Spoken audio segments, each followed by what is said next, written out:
From beating up inmates to nearly burning down the entire jail, these are some of King Von's most savage and disrespectful moments behind bars. Recently, King Von has been back in the spotlight after footage of him in Cook County Jail started going viral. But first, let's talk about what got him locked up in the first place. In 2014, King Von was at a house party when a guy named Malcolm Stuckey and his friends started mean mugging him, trying to intimidate him. Von, realizing he was outnumbered, decided not to escalate things and left the party. He got into a gray vehicle and went to pick up his homie Big Mike for backup. About 45 minutes later, Von and Big Mike returned to the party. They parked in an alley near the house, jumped out with loaded guns, and walked toward the front. Malcolm Stuckey and two others were sitting on the porch when Von and Big Mike opened fire. Malcolm and one of the men tried to run down the street, but were both hit. The third man was also shot while trying to run inside the house. In the end, 3 people were critically wounded, but Malcolm Stuckey was sadly hit in the head and passed away later that day. After the shooting, Von and Big Mike ran back to their car and fled the scene. But just a few days later, both were arrested.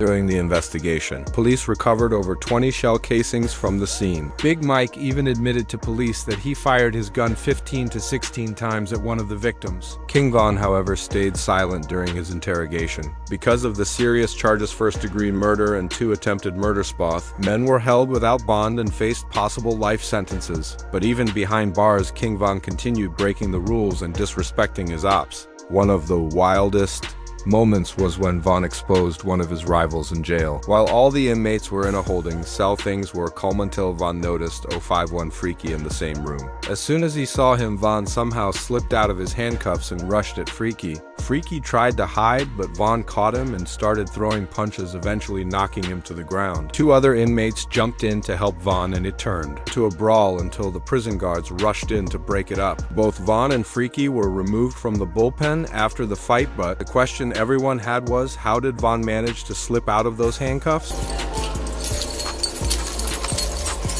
You could even see that he was cuffed, correct? You could see the marks from the cuffs on his arm. How'd you get out of your cuffs? How'd you get out of your cuffs? How'd you get out of your cuffs? Thought I was still in it.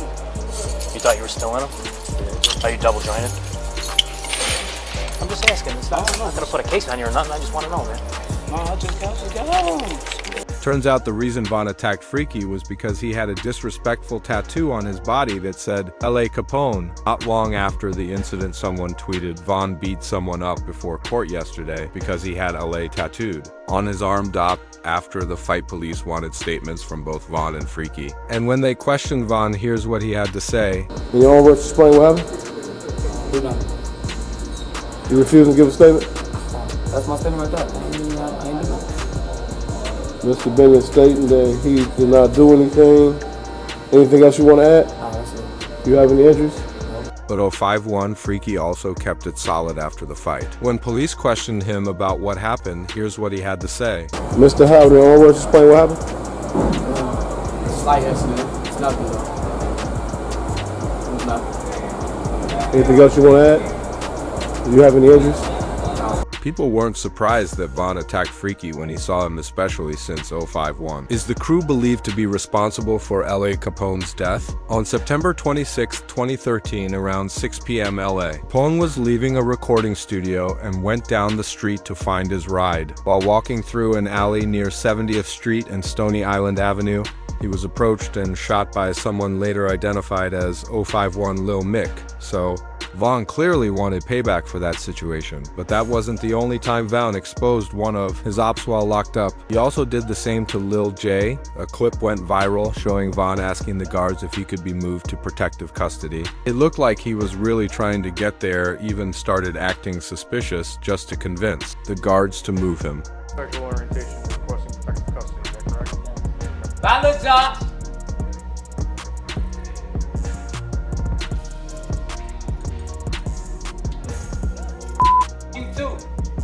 And Von didn't actually want to be moved to protective custody, he just wanted to be transferred to a different deck. He doesn't want anything, he just wants to move across the hall.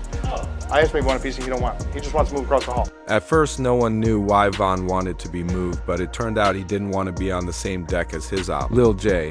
Once Vaughn found out Lil J was in protective custody, he told the guards he couldn't go there, especially since there were rumors about Lil J's behavior that made Vaughn uncomfortable. I'm trying to get some off the deck. They're trying to kill you over there.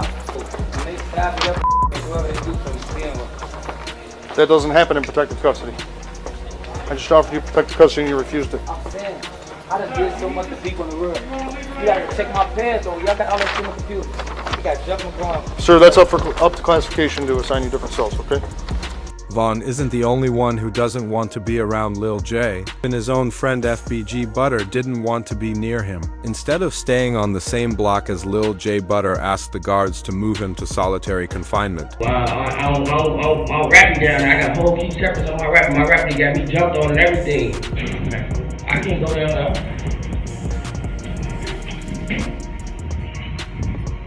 What up? Go ahead. Yeah, I'm not going no shit. I get bad at ain't ready to leave off. You want to come to one?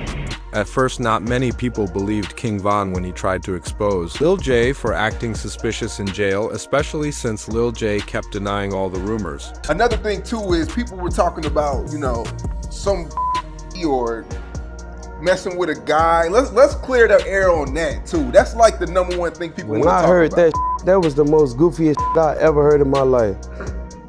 And I knew it had to come from somebody goofy or something. Don't never play with my name like that, man. Never say no when I was out none of. But the truth finally came out when a clip leaked showing Lil J letting another guy sit in his lap and kiss him. And that wasn't the only video proving the rumor Sanother clip showed Lil J confronting an inmate who was harassing the guy he was talking to. In the video, the guy called Lil J to his cell and told him he wouldn't leave because someone was bothering him. Lil J then went over to confront the other inmate and they met in the cell to settle things. After the altercation, guards removed Lil J from the day room and the guy he was dating was finally able to leave his cell. Once these clips hit the internet, people said King Von was right all along, and even some of Lil J's own gang members started clowning him. To see you sitting there to be talking up a boy, trying to force a boy into the washroom, they mean that you'll take anybody, given the time and the place. You the booty man. No, booty man, bro. That's the booty man. One of Lil J's closest partners, King. Yella even confirmed the rumors were true and explained what Lil J once tried to do to him. I've seen you kind of speak on Lil J in the past a little bit, man, but I came across an old Say Cheese clip where you said that he tried to kiss you. Tried to kiss me off a pill, man.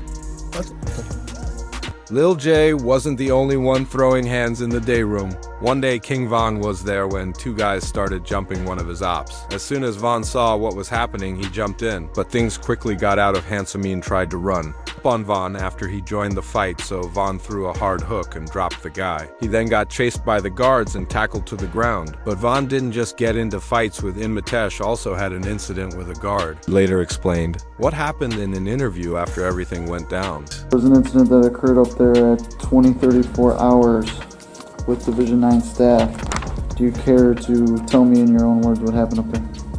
There was a refusal. The inmate didn't want to come and see me. So the watcher came. The watcher came in the room and said, go to the back. I told him I need to talk to him. Instead of talking, he just pushed me, got to punch him. Grabbed him by my hair, slammed me into it. I thought CO's burst in. They handcuffed me. They brought me downstairs. My hands too. They tried to say I hit him or something. Got no marks on my hands.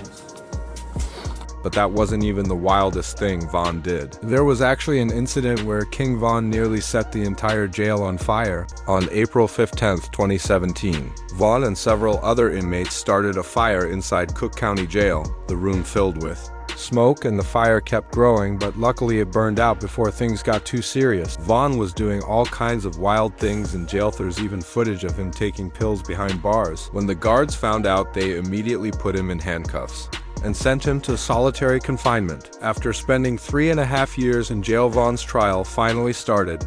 It lasted 5 days and the result shocked every other his co-defendant Big. Mike got 28 years, but Von was found not guilty and walked free. Shortly after getting released, Von got into a deadly situation with Quando. Rondon was killed outside a nightclub in Atlanta. But speaking of wild situations, check out this next video about 7 rappers who attacked their fans like when NLE Choppa had to slap a fan for crossing the line and when TJX6 nearly dropped someone for running up on him.